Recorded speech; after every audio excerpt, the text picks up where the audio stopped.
marka shil dhaco gaarigu shil galo wixii meesha ka soo baxay maga waxa loo qaybiyaa darawalka iyo qofka gaariga la sharaacadu maxay ka qabtaa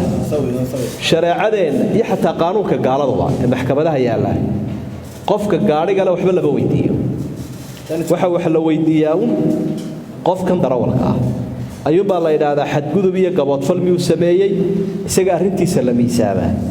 hadduu xadgudub iyo gaboodfal sameeyay waxba la saaraa haddii aan labada midnaba aanu sameyn marmar isaga waxba lagu yeelanba oo mesela isagoo taayiradii wada giijiyay gaarigii hagaajiyay wax khatar aan ku ogeyn ayuu maqaadirtimo dabayl baa riday mesela ama baraf baa dhaco dhulkii baa la silbaday maqaadir baa ku timid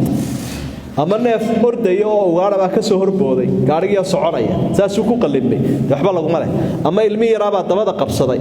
isagoo aan ogeyn lagu ka dajin la doog yahay waxba lagu malay mar walba darawal marka lagu yeesho waa markuu ama xad gudbay ama gaboodfal sameeyay laakiin qofka milkiilaha gaariga hadaanu isagii wadin hadaanu ficil ku lahayn gaariga uu bulaha waxba kuma raacaan tusaale kale qorigaagii halka yaala ayaa qofku yiri waan ku ugaarsanaya oo ugaar baa ku soo ugaarsanaya way qaadaba kayntu la tagay qof buu ku soo dilay miyaa la isweydiiyaa qorigan ninkii lahaa baan magta ku leenahay miyaa la yiraahdaa laba yiraahdee qofkii qorigan riday ee qofka la helay ayuu baadel la weydiiyaa kana waa noocaas oo kale qoriga qofkani uu qaado furay iyo gaarigan steerinka ayuu la wartaayo waa isku mid laakiin arintu xagay ka timid waxay ka timid waa arin xayraan ku salaysan oo waxay dadku oranayaan darawalku waa cayd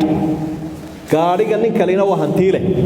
anagu xoolaha iyagii ka hantiiluun baan ku leeyahay maxaanu ka guraynaa darawalkan xayraanka ah darawalkan xayraanka ee qalalan meel badan muxuu mawd ka qaadi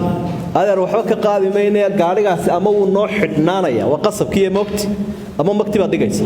wax xoog bay ku salaysan sharciyo xeer ilaahay kuma salaysan marka imika qaanuunka gaaladuna saas uu booranaya darawalku baa la weydiiyaa darawalku ma qaldamay mise muu qaldamay halkaas uma laga eega marka arintaas waxay inooga baahan tahay in dib loo saxo